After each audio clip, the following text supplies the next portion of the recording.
because a process was out of place? Did an employee not meet the demand? Did the client not follow through? How can we help the client follow through the next time that issue comes up?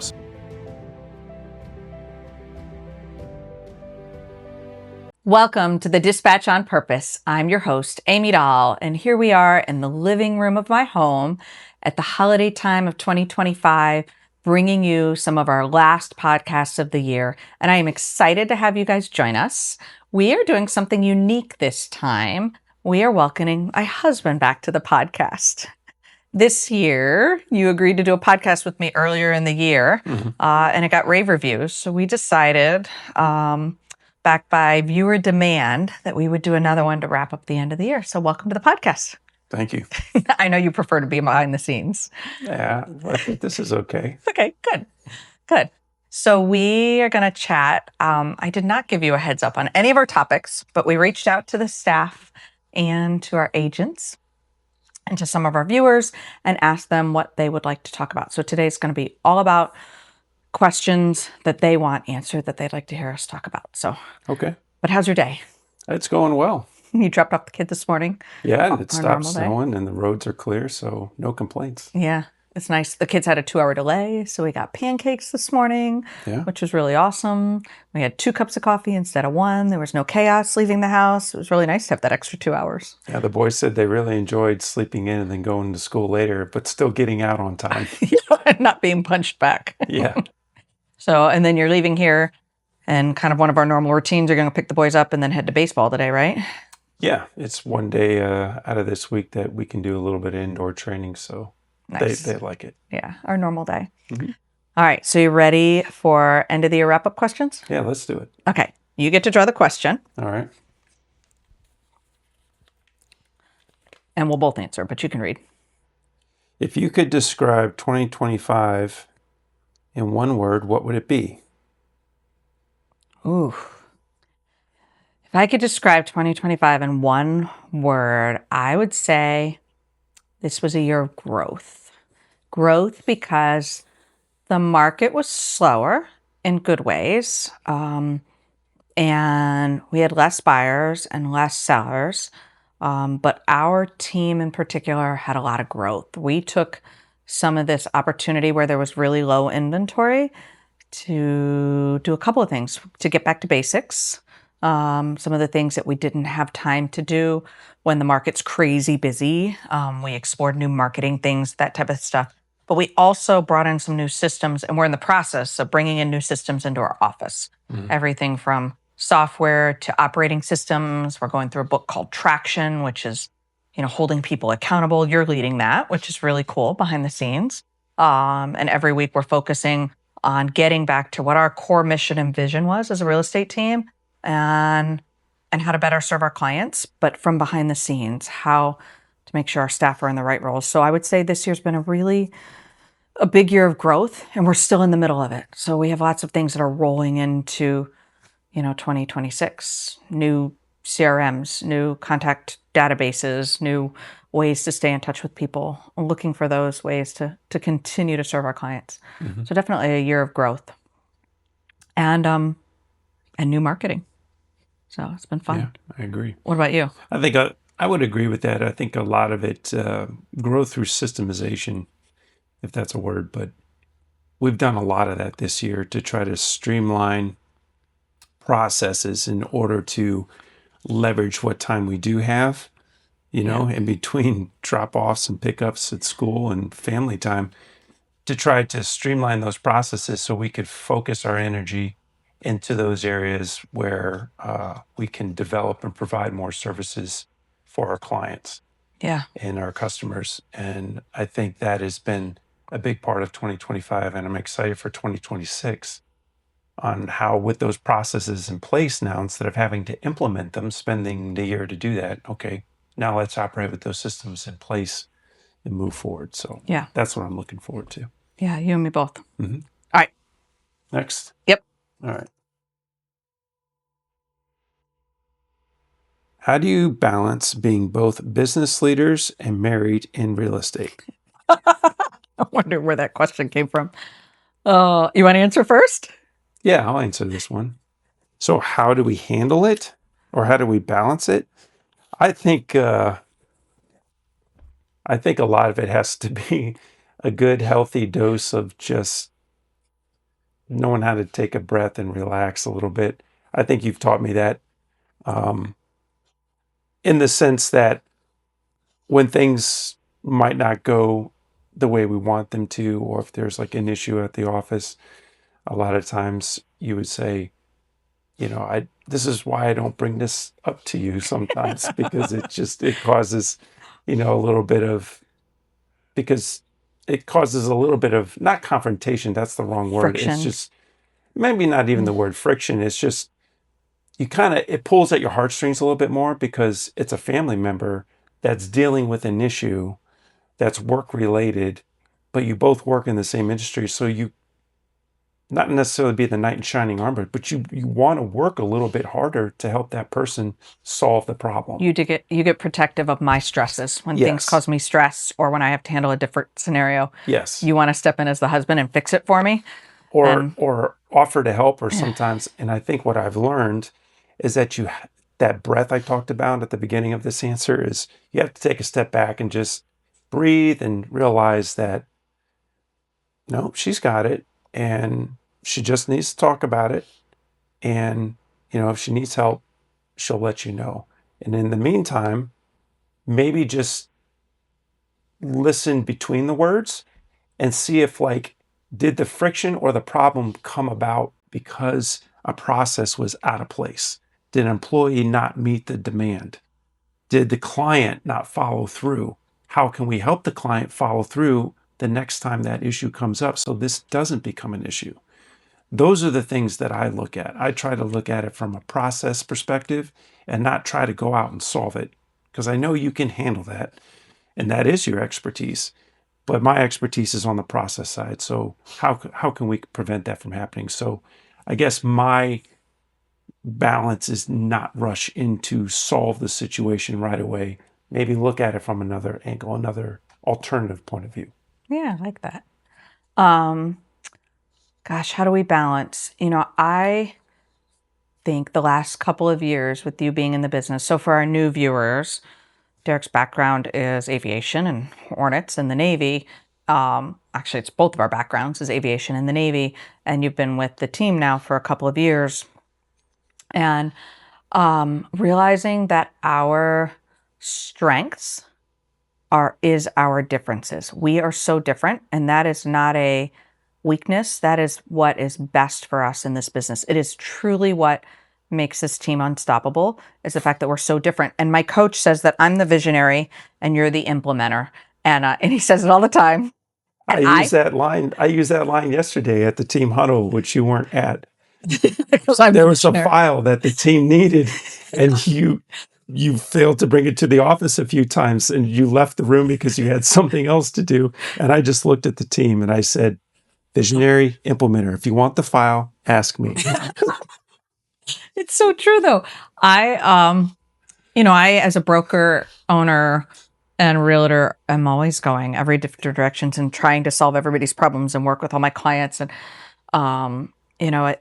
it's that empathy and the empath in me that's always trying to help the other people. And you are behind the scenes and you see things more black and white and you get stuff done. And the stuff you implement, everything from the HR, on our team to the systems to the organization, it's invaluable. What you do, I cannot do. And what I do, you have no desire to do either. I mean, could we? Yes, it would be absolutely painful and horrible and we would not enjoy it. You don't love being on, the front end of things. You love making systems and things happen. And I like being on the front end of things. I like the relationship part of it. And so, um, it's been a growing instead of seeing our differences as weaknesses, our differences are absolutely what make this team unstoppable. I mean, Complimentary. they Yeah. do. And I literally could not do what I do without you behind the scenes. Mhm. And we've gotten to really see it as the boys have grown up. When we first started this and when I first bought the brokerage, and became a broker owner, not just a realtor, you were still deploying. And we had to hire outside help just to keep ourselves afloat and get the groceries done and, things like that. And we reached outside of our family for help in sport, which we still do, which is amazing.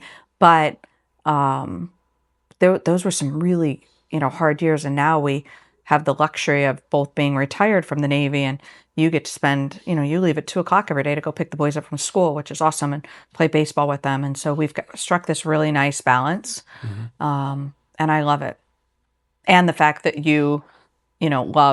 love to help, and you just love, pouring into what is now our family business, which is really Sure. cool. All right. Another one? Sure. Go for it. All right, next question. What were your wins this year for your team and personally? Ooh, our wins for the team and personally. Well, for the team, we had quite a few wins this year. So we have a lot of new marketing. We started a new newsletter that goes out to about 5,000 people, email newsletter, so digital newsletter. And we share it on social media as well, that features our listings, gives some seasonal events and updates. And we reached way back in our database and reached out to past clients over the last 30 years. So that was really exciting and kind of a passion project of ours.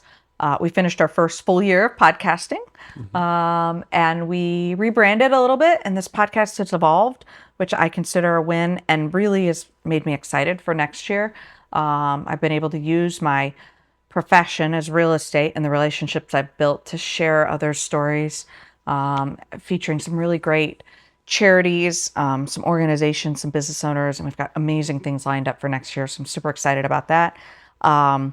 We attended quite a few real estate conferences and brought home a lot of knowledge on systems and things like that. So those were big real estate wins as well. Personally, I set some goals for spending time with the kids, some personal time, and we have really been able to do that, to focus on dinner time and me being home, which we've always been good about dinner time. We took the kids overseas for the first time this year. We used those passports and went to Ireland for 2 weeks and focused on our family. We really try to earmark twice a year to travel.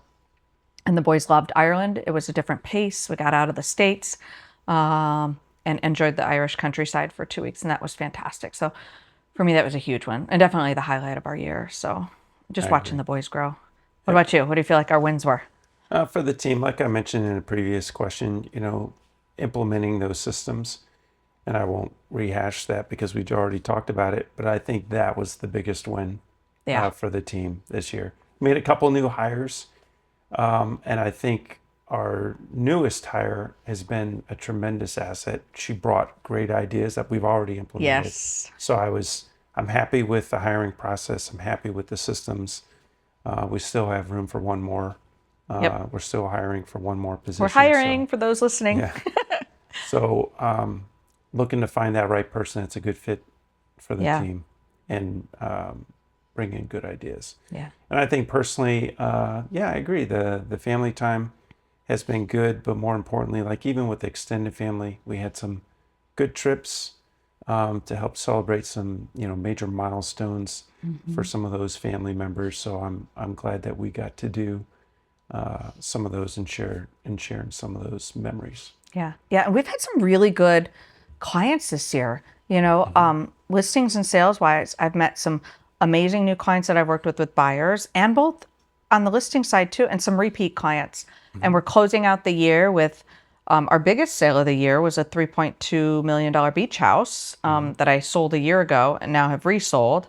And the first time when I represented the buyers was on the market over 180 days. And so we listed it this fall. And in 72 hours, we were under contract for full price. So we're getting ready to close out the year with that sale.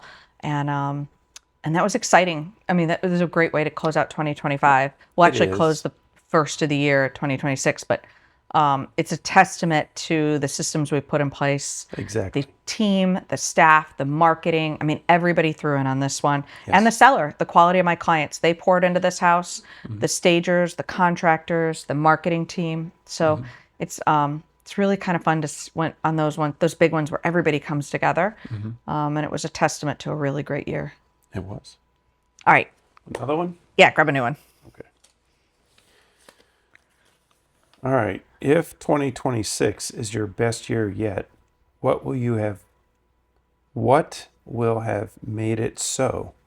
What new opportunities do you see in 2026? Ooh, these are tough ones. All right. You want to go first? You want me to go first? What do you think? 2026 is your best year yet. What will have made it so? I think it will be, honestly, discipline.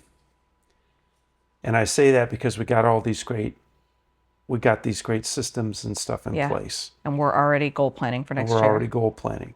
And all that is wonderful. But it's the discipline that puts it into action. And if you're not disciplined in doing the daily success habits, you're not disciplined in making the phone calls, cultivating your top 50, doing all these different things, then you could have all the systems and wonderful people and employees in place. But if you're not disciplined in how you execute, it's not going to bear fruit. I think discipline, now that we have a lot of these systems there, is taking a look at the weekly schedule, your perfect kind of weekly schedule, laying that flat, and then sticking to it. And if you can do that, and this is for anybody on the team, I think that is what's really going to set the year apart. Whereas what we did a lot of implementations and systems last year, that's there now for 26. It's the discipline to execute. Your thoughts? Yeah, I like that. I was thinking about being intentional. I like the word discipline, kind of furthering on that, it'd be intentional. On the personal side, I implemented 5 a.m. workouts this year. I want to, Discipline. yeah, discipline. I want to continue with that. It's a game changer to me, that 5 a.m. workout for anybody that can do it. To get up, getting up between 4 and 4:30 every single morning. My body is now wired to that. It gives me that personal time, and I'm not good about taking personal time to myself and taking care of myself. And it goes hand in hand. That rolls into the rest of my day and being very intentional. I want to be intentional with my relationships. I want to be intentional with the clients I work with. I want to be intentional about my follow through with people. I want to be intentional with this podcast. To be honest with you, I'm super excited about some of the people that we've reached out to, or that have reached out to us about being on the podcast, and being intentional about the direction that it goes. So I think being very intentional about my year, not being afraid to say no to certain things so that I can spend time doing the things I want to do, whether it be helping clients or spending time with you and the boys. That's probably going to be my word for this year. I think I just launched it on the podcast. My word's going to be intentional. And so I think if I look back at this time next year, it will be that I was very intentional with my follow through with clients, with the lunches that I have, and the day with my time and time blocking, both personal and professional. Good. So All right. these are fun. They are. Make you think. I like that. They do make you think. All right. What do you see for the next year's real estate market? Oh, I think it's going to, personally, I think it's going to be a great market. We've had a lot of people already reach out, both on the buyers and the sales side, for me and for my team agents. What do you Their think's houses. causing that? Do you think it's like you mentioned? We had a conversation about this earlier. Do you think it's just people realizing, like, hey, it's time to move forward? Stop waiting on rates. Stop waiting on inventory. Yes, I think it's a little bit of all of it. I think our inventory has been really low because people aren't moving up or moving down lately. They've been scared of the rates, wondering if the market's going to crash.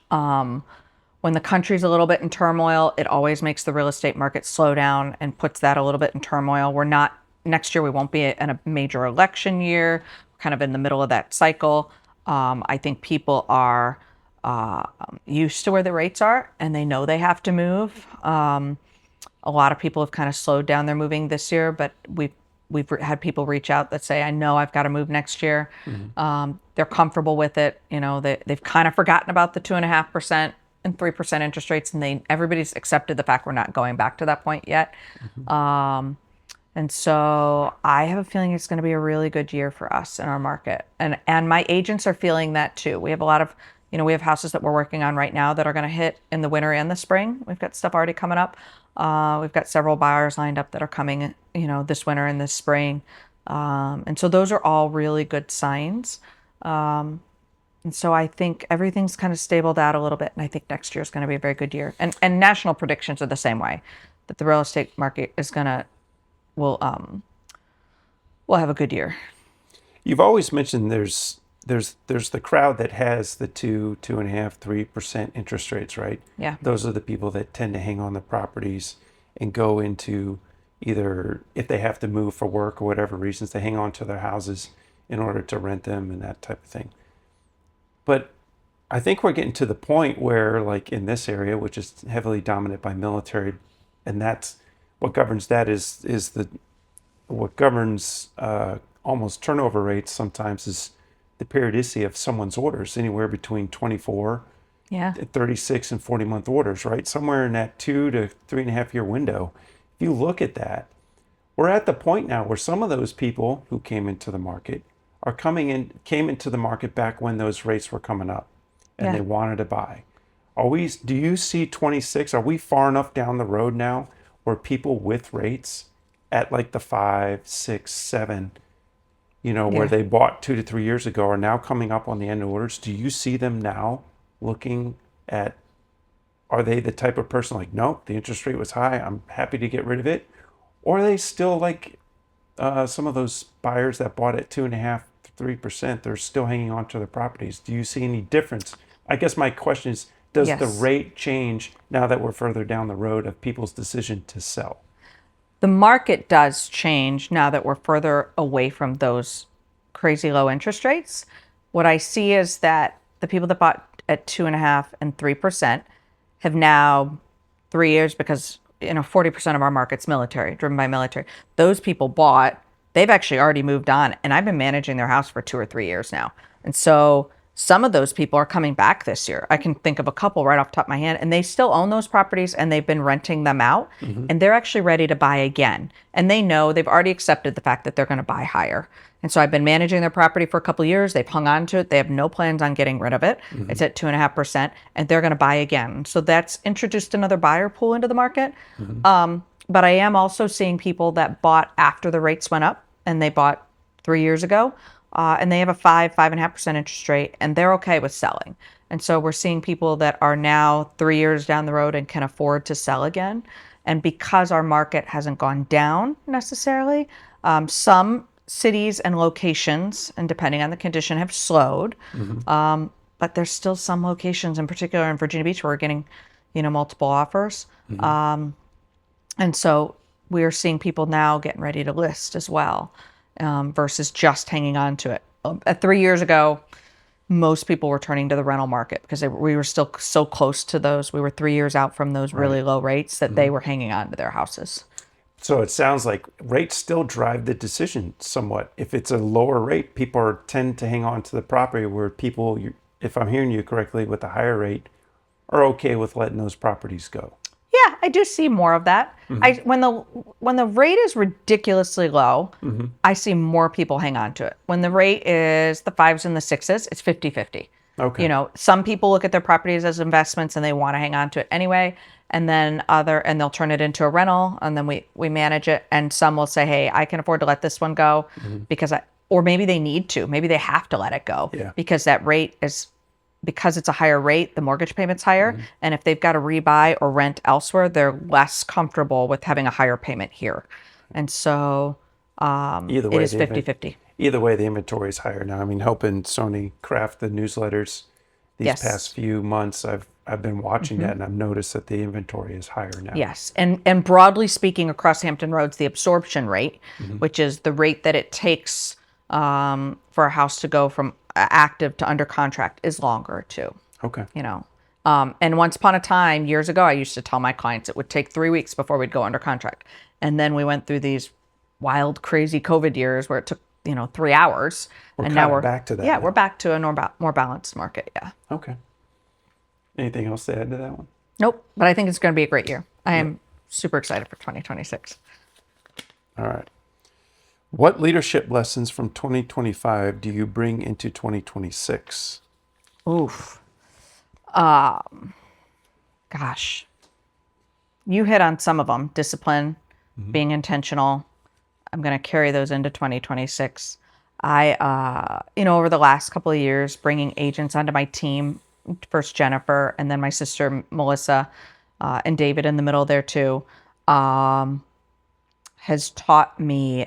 It was it was my real estate coach who actually taught me this and told me I used to cling very tightly to my people and the services I gave them, and I'm not a good delegator, delegating things to other people. I'm forced to because I'm busy, and so in the beginning I was forced to. And my coach said people don't want me; they want the level of service I provide.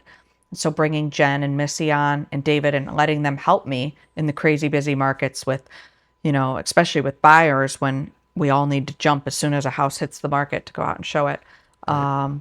I have learned to better delegate and to accept help and to train people to be, to provide the same level of service I do. And then it's like having a great extension of me, and it doubles my ability to provide good service. So I think that's it's been a big leadership lesson for the last 2 years, I would say, because Missy's been with me for a year and a half and Jen's been with me for a couple of years. But I continue to evolve because I continue to try to do everything myself. And you guys, you in particular, and my staff, our staff, are amazing at saying, I got that. I'll Yeah. handle that email. I will take that phone call. Let me do it. You do what you do best. So, And you haven't just done that in 25. For years, you've done that. yes. You've just have been doing more delegation more and more. And I think it's very helpful when you do that. I think you're getting more comfortable with letting go of the reins on certain things, Yes. which is what you need to do. I have because to. that's the only way you grow. Paul told you, I think, Right. that I would hang on to things until it became too painful to do so. Right. And then I would let go. And you Yeah. just sit behind your head, behind the scenes and shake your head. She'll figure it out the hard way. And then I cry uncle and ask for help.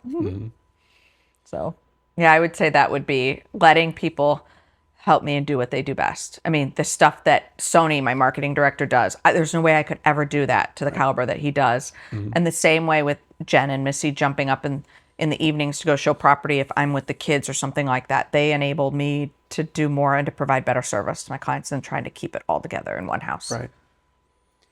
What about you? I think for me, delegation is important, but it's nothing new, but I continue to leverage this skill and I use it often, is just listen. We're blessed with 2 ears, one mouth. Yeah. Listen. Half the time, what I do in that office is just listen. I can find problems. I can see where the friction is just by listening. And not only just not like listening like eavesdropping, but listen to what people say in the daily huddles with the staff. Listen to what are the reoccurring things. I write down everything that they say. I go back, I follow up. Sometimes I start keeping a tracker of things that are repeat things. They just keep coming up. If you keep listening, and you think about the things that keep coming up, there's a trend here. There's an issue here, there's friction here. It's something that has to be addressed. For me, it's just listening. Less talking, more listening is the key to that. Yeah, you're That's good what at works that. for me. I love it. You are good at that. All right. What else we got? Let's see. How do you plan to elevate the client experience in 2026? Oh, This is all you.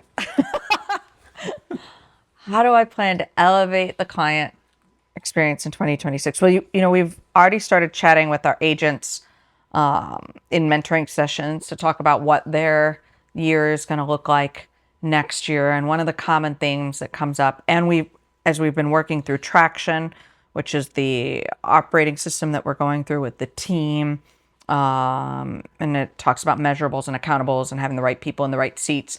We were talking about providing a white glove experience for our clients, where it's, we are this unique team that we do listing sales and property management.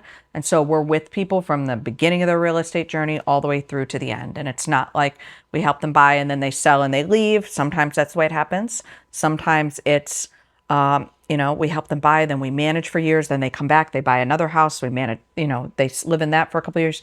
And so we tend to stay with our clients for generations, actually. I'm helping a second generation buyer this spring.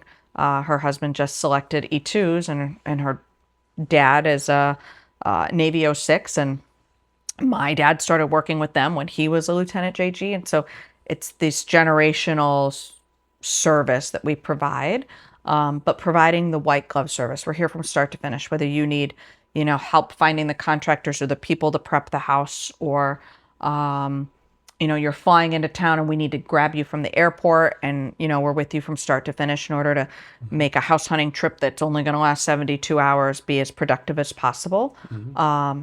And so we focus on those relationships and that white glove service. And, I was out at a house recently planting flowers in, you know, October to make sure that the outside looked really pretty before the photographer showed up, and swapping out the throw pillows on the bed and just making sure that the colors matched and Or things like allowing that. like clients borrowing the truck. Oh, yes. Yeah. Well, the moving truck's a whole nother, Mm-hmm. we loan out to charities, but we also loan it out to a lot of clients. And sometimes they're just downsizing and they need to get all their extra stuff into storage. And the fact Yep. that I can give them a moving truck and say, hey, let me make this easier for you, and they borrow it for a weekend, Mm-hmm. or those who are doing local moves, and then it's later on when they buy a new couch or a new TV and they don't Yeah, have the let them means, the borrow it husband's again. deployed and they Yeah. don't have a way of getting, they'll call us and borrow it again. So, Mm-hmm. so I think focusing on that white glove service is where I see us going. And it Mm-hmm. is part of our, our core mission and values was to provide end-to-end service for our clients. We are their realtors and their resource for life. And a lot of Mm-hmm. people say that, but for us it's really true, because we really do end up staying with people for generations, which Yep. is really kind of fun. It is. Yeah. Yeah. It's not just from phone call to closing. It's beyond that with Yeah. recommendations for contractors Yeah. and borrowing the truck, and how can we help you do the next part of your journey? It's Yeah. it's a relationship that we try to establish for life, not Yes. just for a transaction. Yeah. Yeah, I love it. All right. What kept you grounded or personally inspired this year? Oh, do you want to do that or you want me to start? Yeah, I'll start. Okay. What kept me grounded, and what was the last part? Or personally inspired this year. So, our littlest Jack is going through sacramental prep for his reconciliation and At holy church. holy Yeah. communion at church. And there's classes now that even the parents must take as part of that sacramental prep. And I'm the one that usually handles all that. So I'm the one that goes to the parent classes while you take the other two. And that has been really good for me. Mm-hmm. That has grounded me in my faith, and it's helped me actually grow in my faith. And then that led to becoming part of, within our church, part of a men's group called This Man Is You. And I've done that this fall semester. That continues into the spring after the holidays.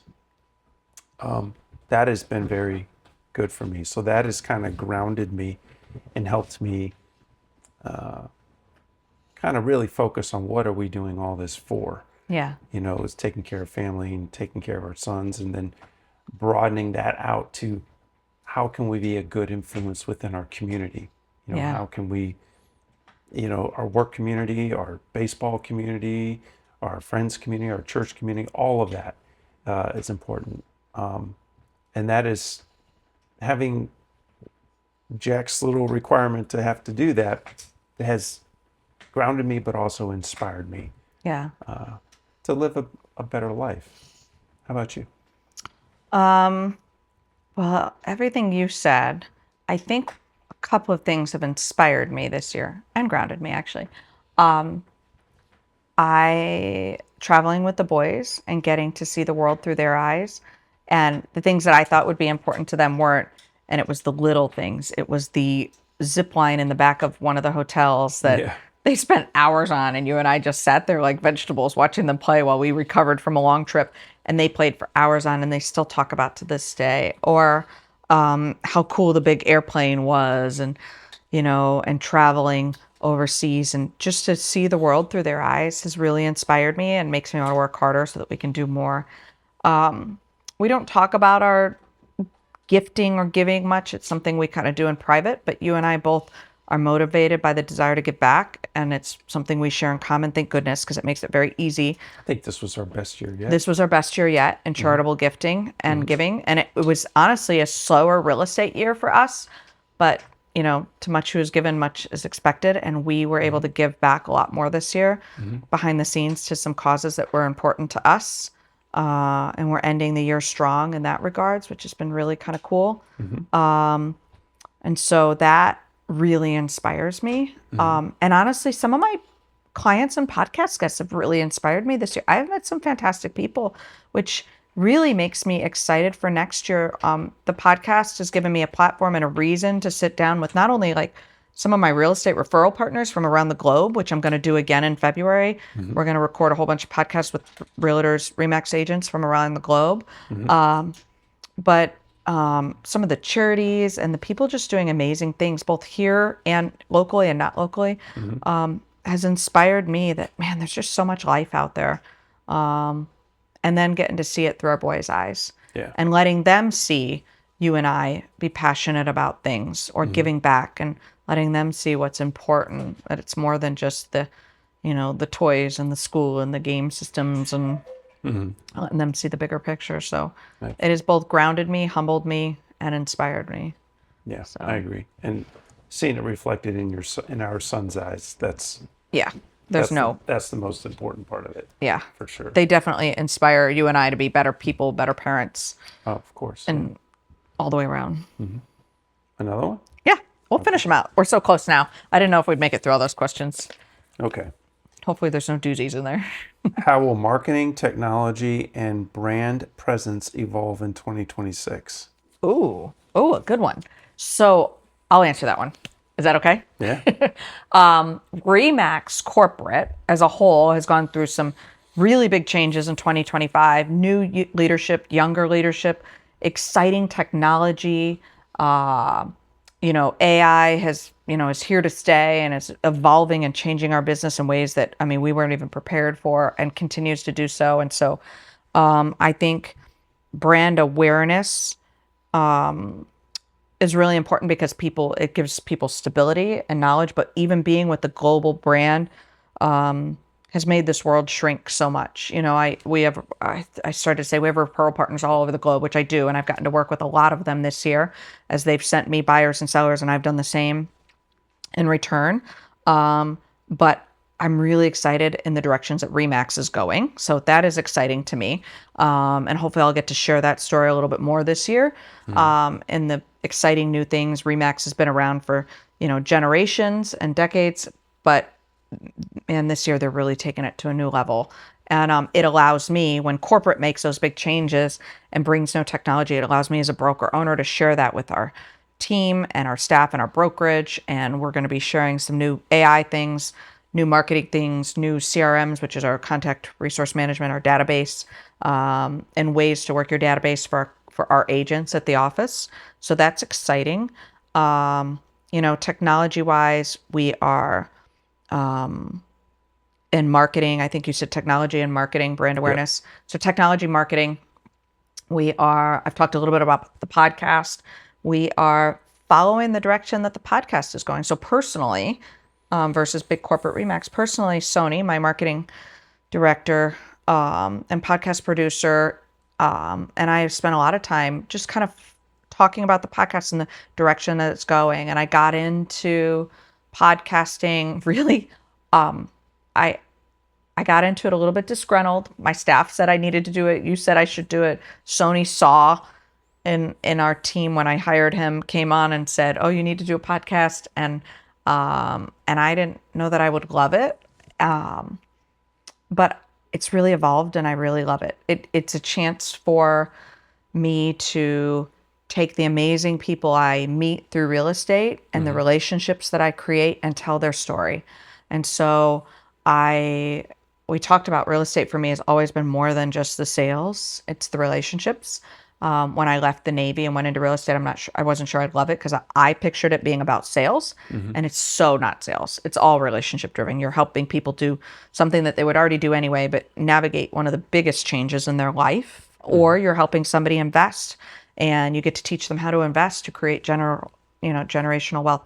But through real estate, I get to meet the most amazing people, CEOs, business owners, moms who have done something great, at home and are teaching their kids new things, or parents, I should say, parents.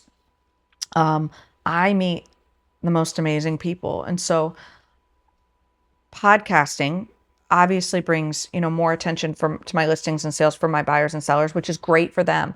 But it's also a chance for me to give back and share those stories, because I Mm-hmm. think there's amazing people living out there with purpose and passion, and there's people that are scared to step away from what they do, and haven't found their passion yet. And so hopefully by sharing those stories, it'll help them find their passion in what they're doing. And so this year, for next year, I'm excited to take the podcast that direction. Mm-hmm. We have always talked about the podcast. We got into it to teach, family success, wealth building, generational wealth. There were things, very pillars that we got into because I thought it would be more, and I was encouraged to do this in order to teach the things that we're teaching our children, right? Mm-hmm.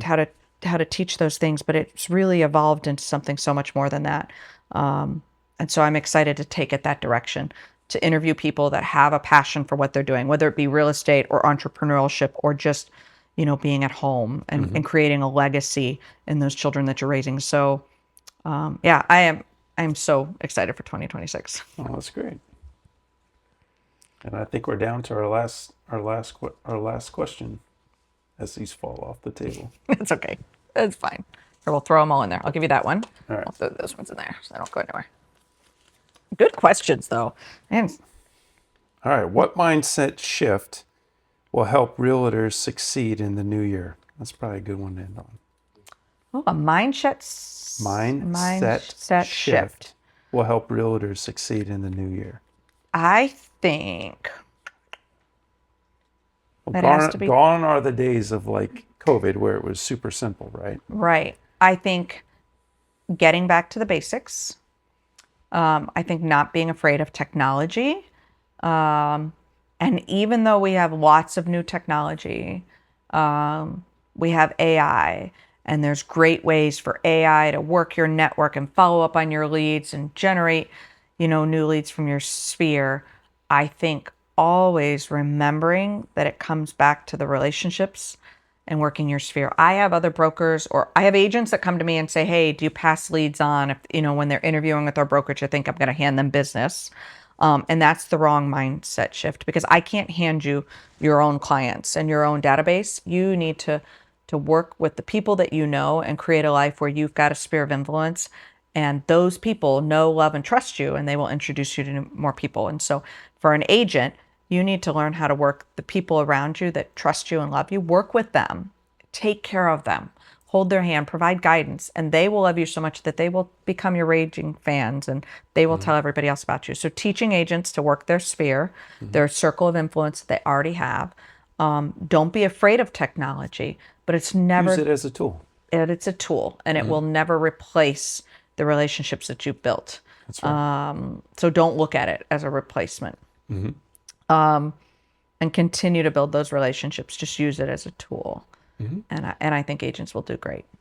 Yeah, I think that's a great way to think about going into 2026. Is for people who have been doing it for a long time, Yep. or people who are new to the business now compared to new to the business in COVID years. Yep. For those that are in the COVID years, hey, we're kind of getting back to more traditional stuff. Pair up with some of those agents that know how to work the spheres and do the basic things. It's, making phone calls, making people feel appreciated, making people feel special and heard, I think Yeah. is important. And that's a human to human interaction. Learn their AI, story. tech, and all this other stuff is just a tool to help facilitate that at times. Yep. But in reality, it's the connection, Yeah. that human to human connection, and people feeling heard. Yeah. Learn their story. Yeah. Everybody around you's got a story or is going through something. They're navigating a new move. They're going to a new place they've never been. They're trying to find good schools for their kids. They're nervous. They're downsizing. They're being Yeah. forced to downsize. Maybe they're going through divorce. Maybe they're getting ready to go through Christmas for the first time without a family member. Learn their story and figure out where you can help Meet help those along people that, where you're meet those people people where where they're at. they're at Yes. their at at the thing that they're struggling with or going through or excited about Yes. and hopeful for. Meet them there Yep. and see them through it. Yep. Use the 2 ears that God gave us to Yeah. listen. Yeah. That's a good So wrap up. yeah, I Let's think wrap so. up. I think it's going to be a great 2026. So how are we going to close this out? Is there new news? Well, we've got exciting things on the horizon. We have exciting things for the doll team coming up. It's going to be a great year. If you're not on our real estate newsletter, make sure that you reach out to me so I can get you on our email newsletter. Follow along. We've got new videos, new technology, new marketing, new systems in place. If we can help you, wherever you're at, if there's a way that we can be a service, if this doll team family can serve you, please let us know. The podcast has got great things coming up. We're really excited to share the story of those who are living with passion and living with purpose. Next year, we've got some great guests. If you're interested in being a guest and you've got a story to tell, reach out to me. I'll put you in touch with our podcast producer, and we will talk. And so I am really excited to see so many of you. I hope you have a very blessed Christmas, a happy new year, and here's to a great 2026.